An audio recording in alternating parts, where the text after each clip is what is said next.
we're back. Howdy, everybody. Welcome to episode 2 Welcome to episode 2 of Cool Damn Timer. I am one of your two wonderful hosts, Alejandro Jones. Oh, I'm wonderful. Aw, thanks, Alex. Whatever you say your name is. And I'm Floyd Blackman, the white one. I was successfully able to convince him to do a second one. He's delaying his WoW rating for a little bit, so... But the Siege of Orgrimmar. So we're going to talk to you guys today about video game art styles. That's what we're going to aim for. Those we're going to aim for. We actually had a pretty strict, not script, but outline for last week's, and... we deviated Pokemon well, let's just say, episode. Yeah, let's just say Pokemon was not involved. But yeah, so one thing that's been coming up recently, I don't know, something that keeps popping up in my mind, my discussions recently, is the whole fact that if you look back at games from like 10, 15 years ago, even 5 years ago, the games that are able to withstand aging the best are ones that either went with a really, really cartoony look or a crazy stylized look. The ones that went for realism at the time look absolutely atrocious. And isn't it wonderful that back in the day you're like, man, look at these crazy graphics. My PS2. It looks like it's real. No, like okay, so GTA 5 came out recently, and I was like, oh, hey, I've got all the other GTA games. I'm going to go play one of them because I always wanted to when I was younger. So I pulled up, like, GTA San Andreas, and it was gross. Yeah. Just pull up some, like, gameplay footage of it, or, like, look up some screenshots. It's gross. Well, and that makes sense. I mean... I'm a big fan of stylization. I mean, I bet Dishonored and BioShock Infinite are gonna look great in 5 or 10 years. Yeah, they have that really interesting, and in those two games especially, it's a kind of slight stylization. It's not as crazy as there's some pretty crazy. Key World. No, but I mean, some of those stylizations, though, they really they make it look visually really appealing, and we don't tread into the Uncanny Valley. That's one thing okay. I have a certain friend who's going to be laughing at when I say this because he bugs me about Mass Effect 2 and 3. Mr. H? Yeah, Mr. H. But that was one of the things that really detracted from 3 for me, was Ashley. They went with this... They tried to make her more realistic and more... what would be considered in our current popular culture pretty. This probably not pretty is probably not the right word because our contemporary culture doesn't really do subdued like pretty. But so they went for this like hyper realistic, there we go, hyper realistic girl. And it looked gross in quite a few scenes because it was just like, that's something, no. Why don't you really quickly just explain the Uncanny Valley just in case someone doesn't know what it is. So the Uncanny Valley, if you don't know what it is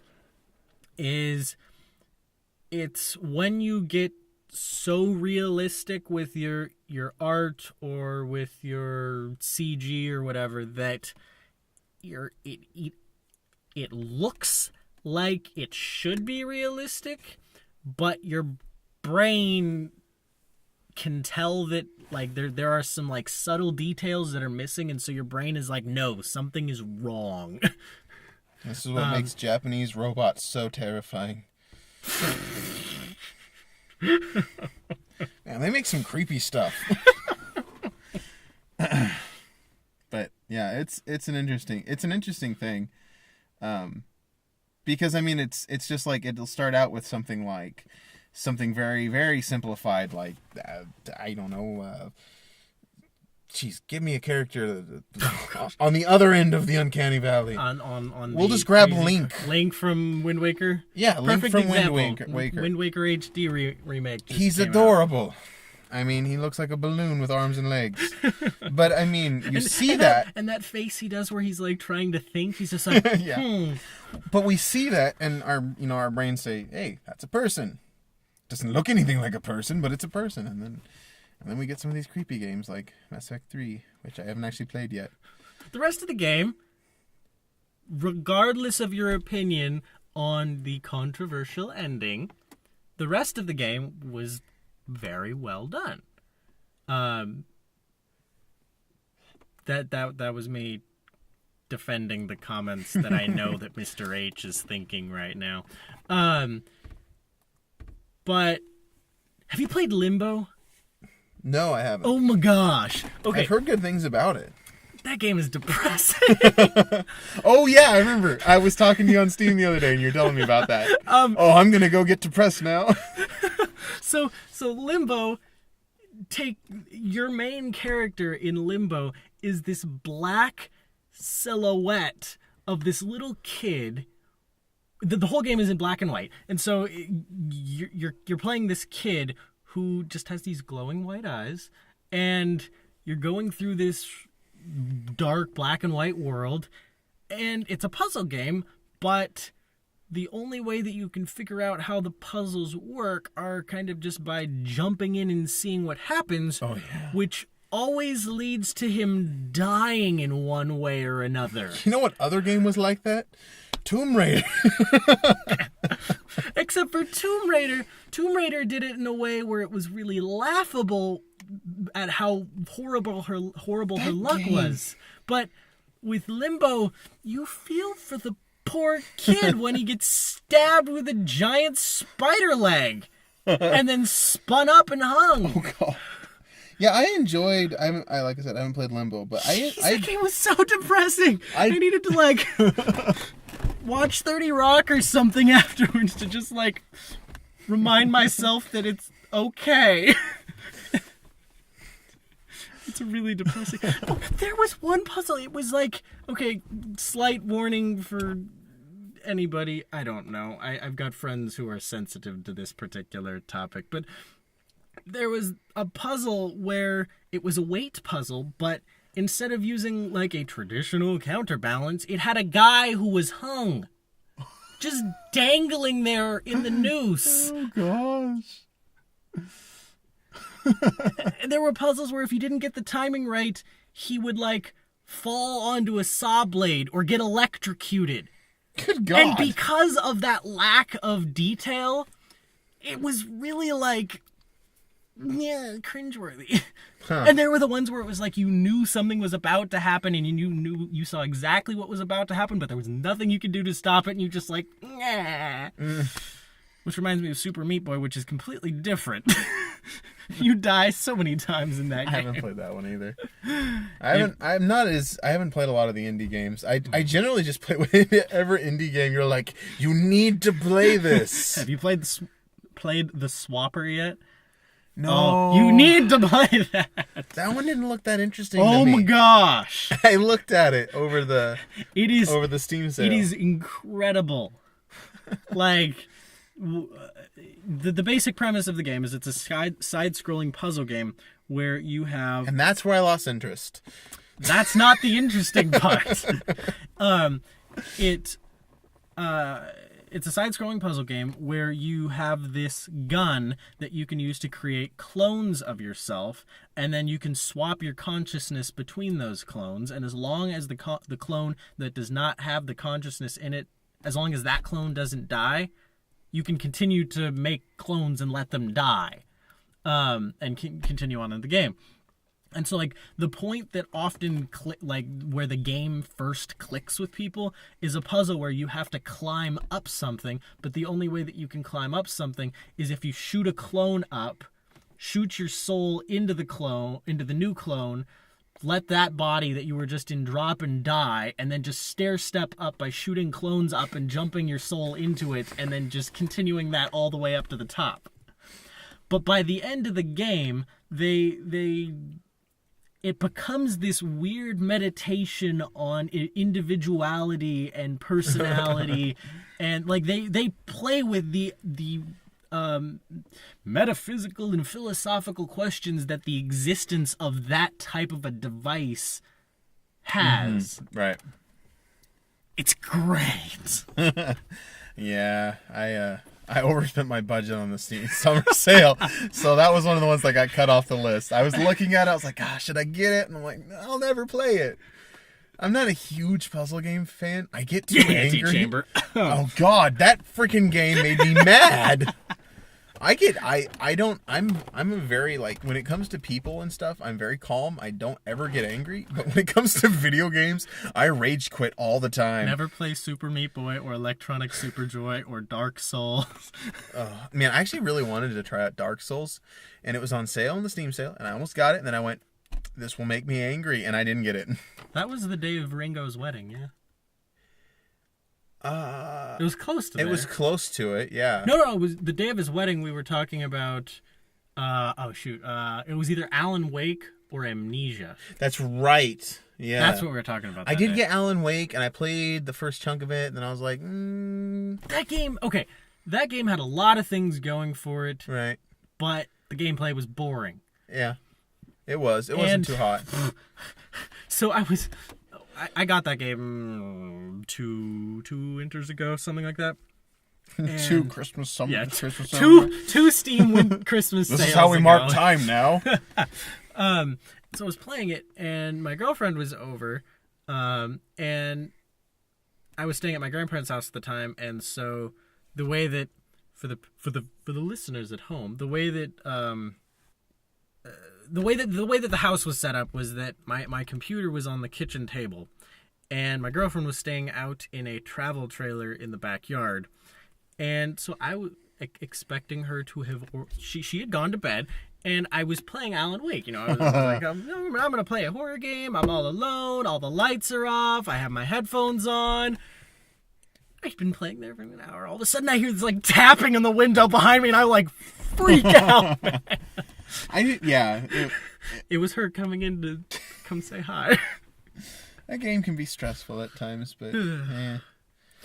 But the thing with horror games with me is I specifically play them in a way to enhance the scary. Well, and that's the only way to really do it. I mean, it's friggin' terrifying because when it was really funny, when I was playing Fear years ago, I think my dad at some point saw it and was watching it, and he was like, this doesn't look scary. You ain't playing the game! Yeah, because you're not friggin' sitting here trying not to die. You're not the one that the freaking little child jump out at. Yeah. As much as horror games, okay, whatever. Yeah, me too. I want to try playing Outlast with an Oculus. Remind me of Outlast. Outlast is it's another horror game that recently came out that's been making the rounds. Everybody's been doing videos where you record people, or you're basically just recording people playing the game. Right. Rev 3 has actually been doing a series where every week two of the guys have been swapping. What they've done is they've each swapped off showing each other a new game, and then they spend the rest of the thing playing Outlast together. Nice. It's fantastic. YouTube.com/Rev3Games. This episode is brought to you by Rev3 Games. I wish. Oculus, right. Right, Oculus Rift. Yeah. I want to try playing a horror game, playing the Oculus, wearing headphones. Please just tell me when you're going to do this so I can terrify you by grabbing you in the middle of the game. One of the things some of the people I was reading, people on the internet write things. I read them sometimes. Sometimes. One guy was writing about how one of the differences between playing a horror game on the Oculus and playing it on the screen is when you're playing it on the screen, you can look away and you're back in real life. when you're playing it with an Oculus, you can't look away. You look away and that big scary monster dude is there. Yeah, that would be terrifying. I don't know if I could even really do that. I want to at least try it, see what it's like. Right. Did you play Amnesia, or no, was it, no, Amnesia the Dark Descent? Yeah. For some reason, I The always second one came out recently. Really? Already? A Machine for Pig. Well, I mean, the first one's been out for a while. Oh, I didn't know that. But the second one was actually made by the Chinese Room, which, from what I've heard, it was made by the Chinese Room, and they are the people who did Dear Esther. Oh, and you like that, right? Yeah. Yeah, I haven't played that one either. That's another one of those indie games. Wait, knowing you, wait for a Steam sale.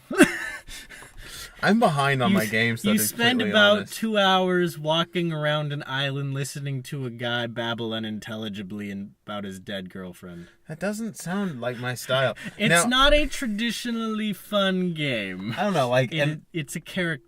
It's an interesting character study. I like sort of thing. I'm slightly. At least it's not Proteus, where you're just aimlessly wandering around an island. Yeah, I'm slightly. The less winter in Proteus is actually crazy. really cool. You told me about this. It like has this like really really quiet, calm, depressing yet beautiful tone to it. But you gotta play through all the other seasons to get to winter. Right. Yeah, I'm slightly less like crazy when it comes to the kind of video games I like than you. Like I'm just willing to try anything. Yeah, but generally the stuff you like is a little more indie. Play the Swapper. The stuff I like seems to be a little more in the middle. I like a lot of indie stuff. I also like World of Warcraft and those things. Wow. He loves to hate it. It's like everyone in the world and Justin Bieber. I am to WoW for him what Mr. H is to Mass Effect 2 and Mass Effect 3 and The Witcher to me. Oh, The Witcher. I need to finish that. Yes, you do. The third one is coming out soon and is going to blow our brains. That game's so hard. Like, they really make you work for it. It was funny because I'd been playing a lot of easy, relatively... Ports. You had been playing ports. This game was made for the complexity available on the PC. It's true.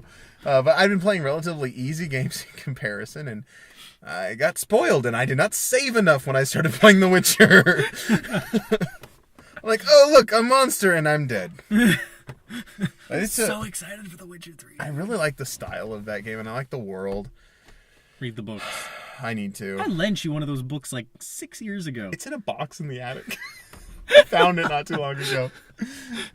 Just so you know, I know where it is. Read it, dude. I have. I've been just behind. You finished Saga, right? You caught up on Saga. I finished Saga. Okay. Yeah, I'll wait for the next one. I enjoyed it. It made me really want to draw comics. I know, right? I don't know if you heard, but Mr. H wants me to. He wrote that. I don't know if. Okay, so a while back when he was in school, he was writing some short stories, and he wanted to write them about this kind of. Well, we created a fantasy world kind of together, as we often do. You know, the three of us. No, I don't think the three of us. Never do. But I'm the middle piece. It's always you, one of us, with and you. me. Yeah. That's what I meant by three of us. Sorry. Anyway, so we made this world, and it was very, very detailed, especially with the cultures of the orcs, because I like orcs. He really likes. I really like orcs. So we'd spent hours creating the culture of these orcs, and it was really cool. So he used that world for several short stories for college. Well, one of his short stories, it was some kind of final project or something like that, he really liked. He wants to make it into a graphic novel. It's really short, so he's like, it'd be really easy. It'd have a nice cutoff point. So we're thinking about that. He's like, and the greatest part is, you're the one who designed these orcs, so I don't have to describe to people what they look like anymore. Because I was funny, because I remember when he was actually writing that, he called me, trying to get a hold of me, because he needed a detailed description of what my version of the orcs look like. And I remember trying to describe the ears to him and having a lot of trouble. So it'll be nice to actually try. I might do it. I don't know. I tend to pick up a lot of art projects from you guys. The projects, the only project that I think right now that I have for you right now is designing a logo for this thing. This and yeah, but I mean we've got a lot of stuff. Vibration. I don't know. Airplane? Yeah, probably. We're in a car still. Yeah, we're in a car still. It's been a week and no, I'm kidding. 10 minutes. Yeah, 10 minutes. No, but you were talking. Yeah, we've got just a logo right now, but I mean, I'm always picking up. I mean, you got right now. Slopin. That's never happening. This comic that Mark wants me to draw, the comic you want me to draw, the prequel comic that you want me to draw to get me warmed up to draw that other comic. Neither of those are happening anytime. And what was it? Sin? That's 5 freaking graphic novels. That's 10 years down the road. That's 5 graphic novels. Yeah, and I just don't know. I don't know. I really want to do comics. I feel like that would be, I don't know. I feel like it'd be a frick ton of work, but like at the same time that would be really cool to be able to tell a story with pictures like that. I would really enjoy it, but I've been really into comics recently. Like I've noticed. I had never really cared for comics all that much. I mean, I had, as much as I knew about comics was I don't like that sentence. I'm gonna redo that and like make a new sentence. I didn't know much about comics, apart from there were superhero comics that went on for years and years and years, and because of that, they had really silly continuity. Yeah. But I was watching a video on the internet, like I do, and one of the people in the video recommended Saga. And so I ended up checking that out, and I read the whole thing, like all that was available at that time, like immediately.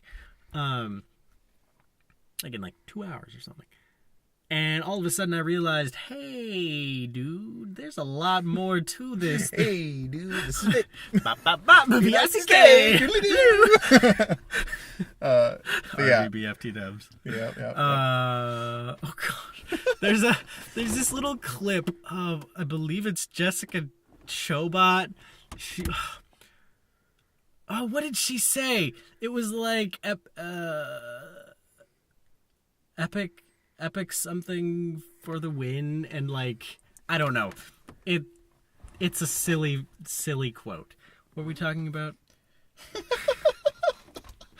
Vic.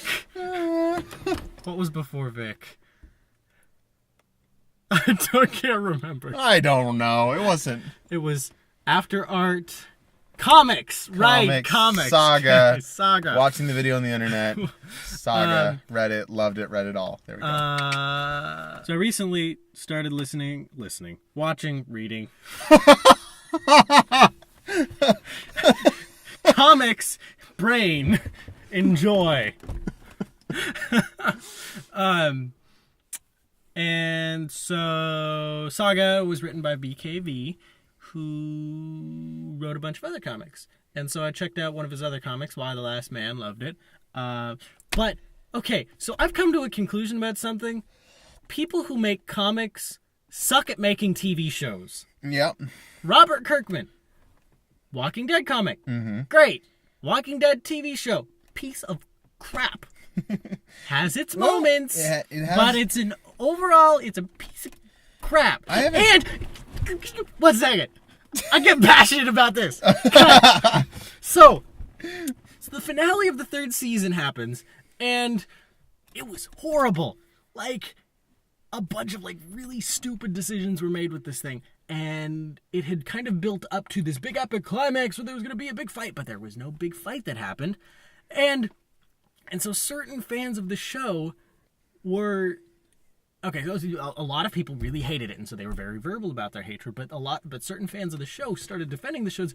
Well, excuse me, if it didn't go the combat route, it was based on character development. No, it was not! This show does not do character development. You want a character development show? Go watch Mad Men. This is not a character development show. Mad Men doesn't have zombies. There was an episode recently, though, where they got injected with this drug where they went, like, crazy. Good God.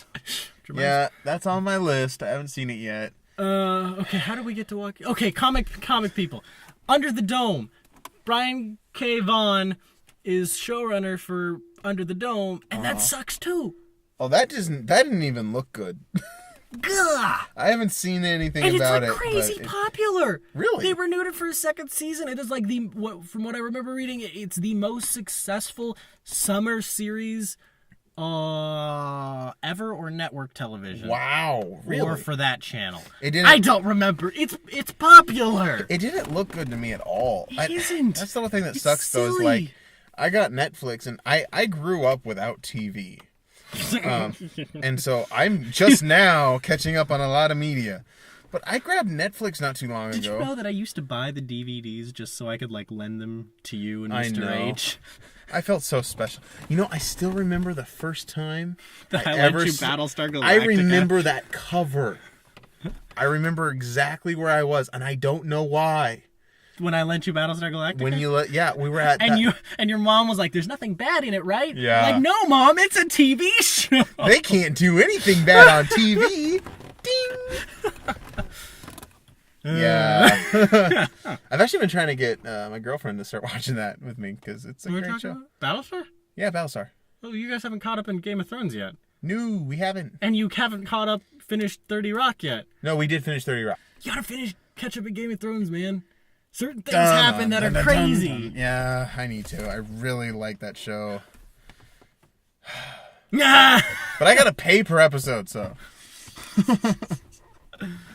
But it's worth it. But the other thing is, though, that... No, it does have problems. Everything has problems. That show has fewer problems. There are certain problems that show has that have to do with the fact that it isn't all out yet. And so, like, the last season finale felt really, really underwhelming because... You didn't like the amount of characters, right? Like it felt like it was cut too quickly. Not liking the amount of characters on Game of Thrones? Oh, God. You cannot like that show and have a problem with the amount of characters. Season 1, there's a ton of characters, and I know they had more up to Season 3. So... They tried to visit every character in this episode. Yeah, that's what I worded it. And so there were certain characters you had 30 seconds with, if even that. And just a second. One of the characters, the last couple minutes of the thing, of the episode, was the conclusion of this arc that had been going on for 2 or 3 episodes, but but by that point it wasn't the main arc. I mean, you know, it flips back and forth about which arc it's focusing the most on. Right. And so by that point, that particular arc wasn't the main arc, and so what happened there and ending it with that, it was just like, okay. Well, you know, what do you do? I mean, sure. Can you imagine directing that? No, can you imagine doing the screenwriting for that? They are incredibly fearful about what they're going to do for season 5. Season 4 is going to finish the 3rd book, and then they have to figure out how to deal with books 4 and 5, because books 4 and 5 take place at the same time.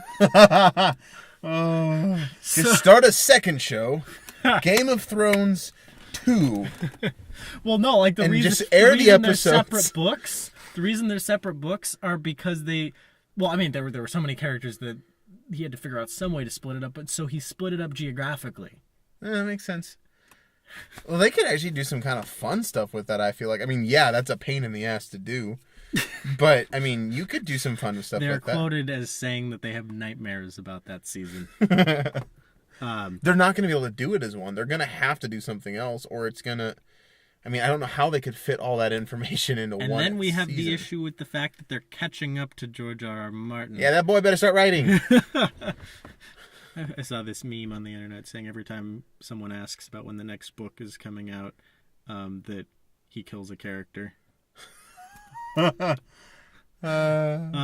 soon it's just gonna be yeah. Let's see. How did I get to... Oh, I was gonna say, okay.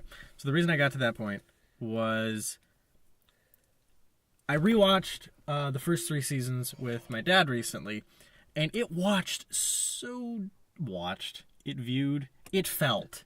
It felt so incredibly different when you were just going from episode to episode, season to season, and it flows like fantastically. Right. And so I feel that the conclusion of the 3rd season will feel significantly different once there's another episode to watch immediately after. Well, that makes sense too. I mean, which goes completely counter to my argument about how that well, it's not counter.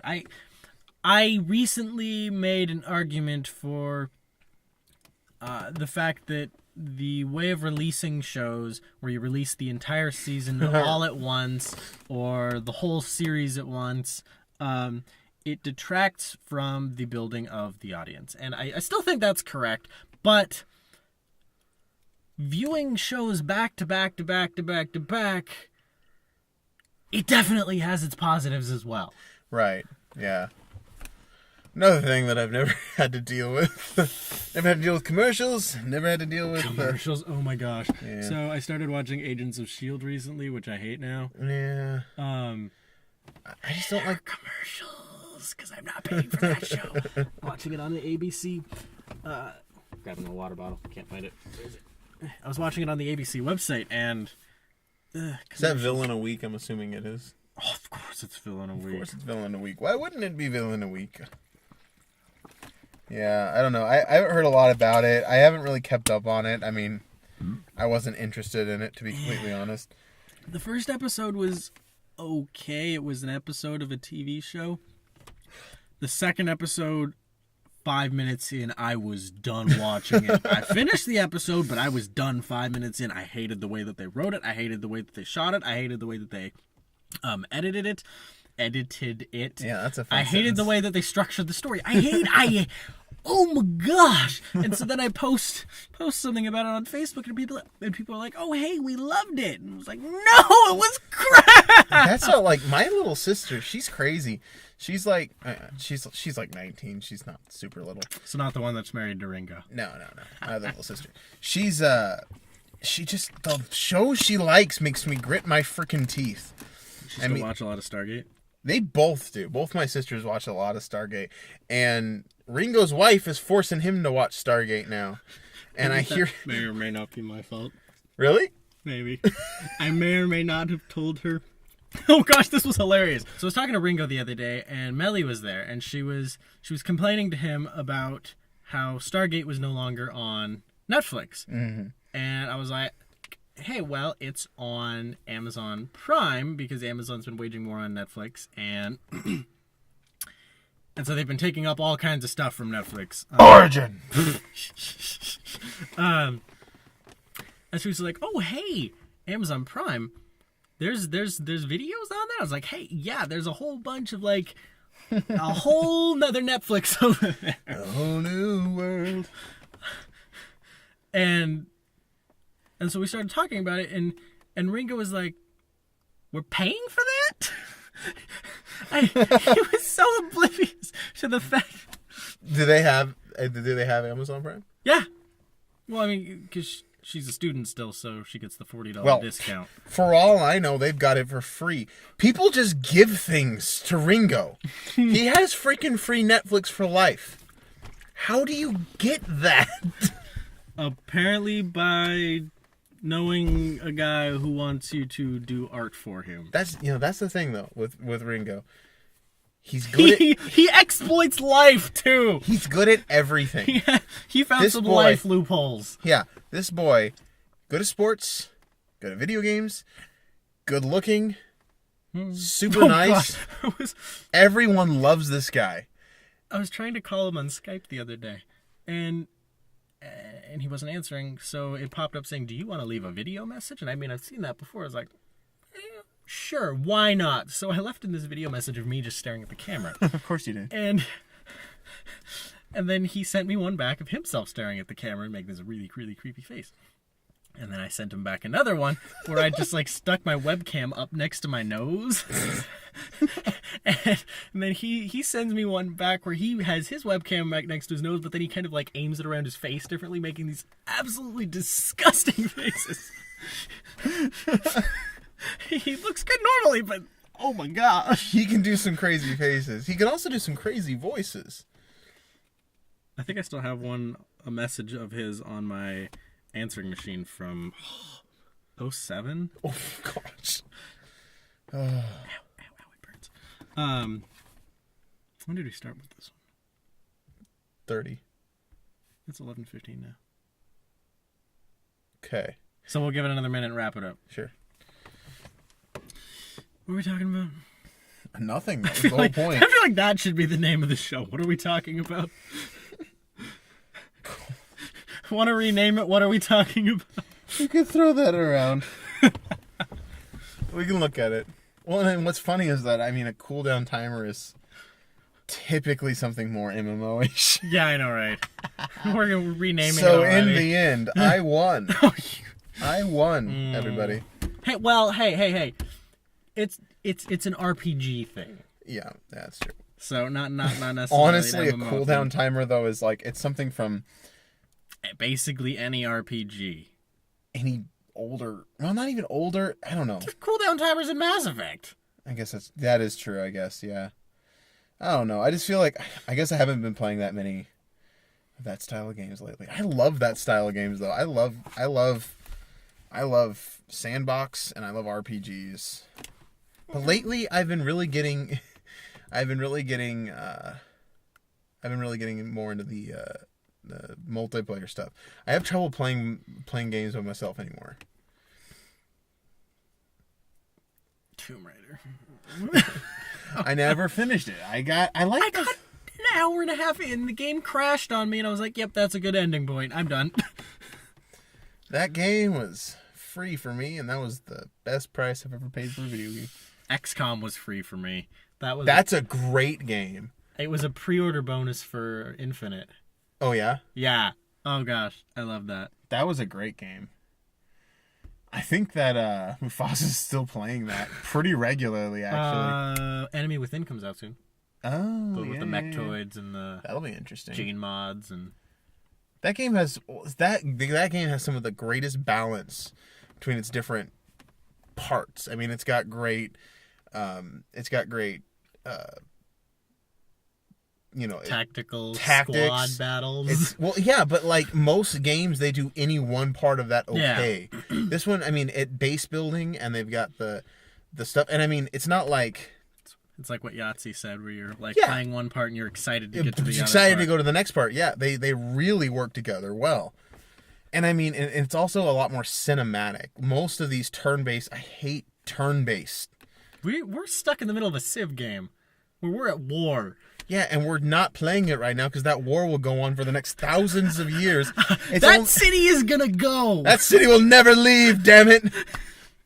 So we were playing a Civ game with two of our other friends, and I was on a team with one guy, and he was on a team with Mr. H, and so I got this like desert. We all peninsula. Got crap for starting areas because I got a desert peninsula too. But you were right next to your partner. I was below my partner was on the other side of the map entirely, and I'm taking full advantage of this fact. And so I was like, okay, I'm going to go explore. And so I start going south, and all of a sudden I see one of his settlers there. And I'm like, hey now, send your settler back within 3 turns, or I'm going to capture him. The next turn, he plops the city down. It's like, this is on.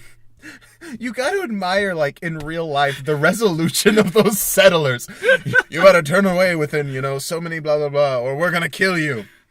No. We're building walls. And I was playing as the Babylonians, so I got they have this wall bonus where you can build the walls of Babylon or whatever, and so I'm just imagining these settlers just building walls in the face of a bunch of soldiers from a foreign country. Like, what you gonna do about it, huh? Do you have a flag? I'm backing it up with this gun. Yeah, I don't know. I really got to be in the right mood for Civ. I'm taking back that city. I want to finish this war. I hate being at war because of the freaking turns. Oh, good God. We've been playing a hybrid game where the majority of the game, as long as you're not at war, you can all take your turns at the same time, but the moment that you're at war with a human player, it turns into sequential turns. Yeah. So it takes a lot longer. Yeah, and we've just... You shouldn't have plopped that city there. You shouldn't have not wanted me to. I'm on a peninsula. That is like the only like... I'm on a peninsula too. You are on an isthmus. Dude, you have so much iron up at your place too. But I don't have anything else. All I have is gold. What am I going to do with all this gold, damn it? Well, it's really funny because you really only need one gold resource and then you're good. I have 9. Okay, so I know this is like a really like, of course I should have figured this out thing, but I recently, the last time I was playing, like all of a sudden the whole city management thing clicked. Right, yeah, you told me about that. So all of a sudden it's like, oh hey, that's how that works.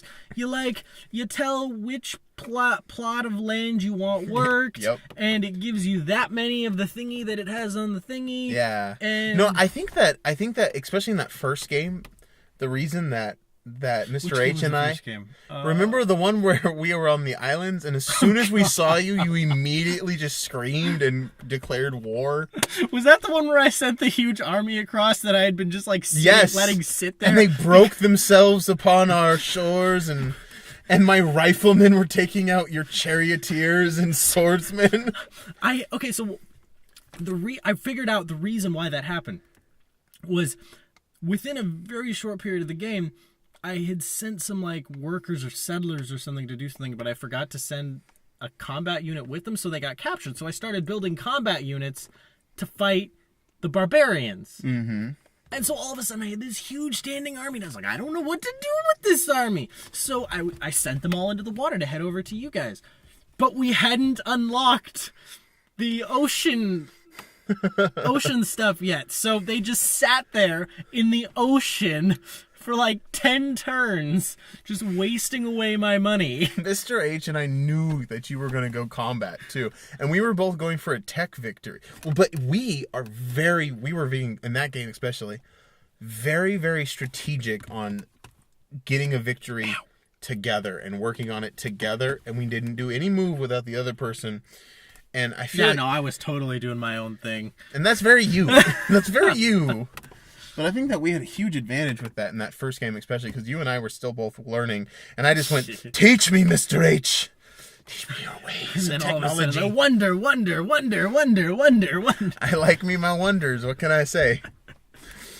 And I just like the idea, you guys. It was really funny because I went into one of the ruins and I found riflemen, like really early on. The most annoying ruins are like, you discovered a map of the nearby area and you're on the coast, and so it just shows you the ocean. But yeah, I found some riflemen early on, and I was like, this is my good impressive display of force.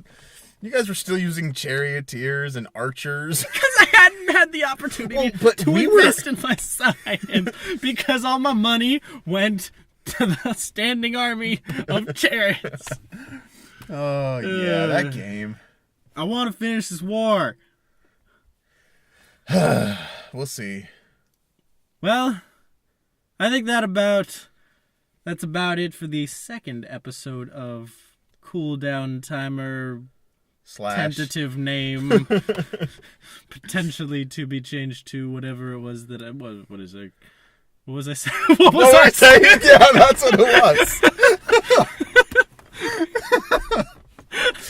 Yep, that one. We hope you enjoyed yourselves as much as we did just sitting in this really surprisingly toasty car. Yeah, it's not too bad, actually, considering it hasn't been on or anything. I know, right? The windows are all fogged up. You know, it's like pull a Titanic.